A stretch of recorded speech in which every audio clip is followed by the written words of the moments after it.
Сен мұны білер ме едің? Ешкімнің өмірінде ұмытылмастай инсан болмайды.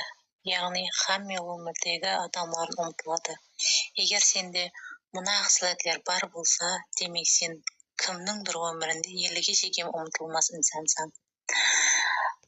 Әрбір әйел адамның үстінде жағымлы иіс шықтыру керек. Ол har түрлі емес, бір қилы иістен әбарат болу керек.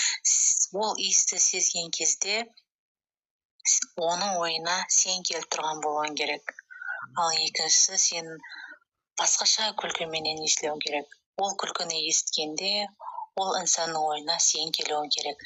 Сенің әрбір істеген іс-әрекетің өзіңе жарасықлы харизмаң болу керек.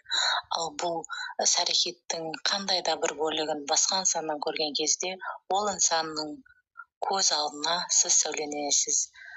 Егер сіз де ұмытылмастай инсан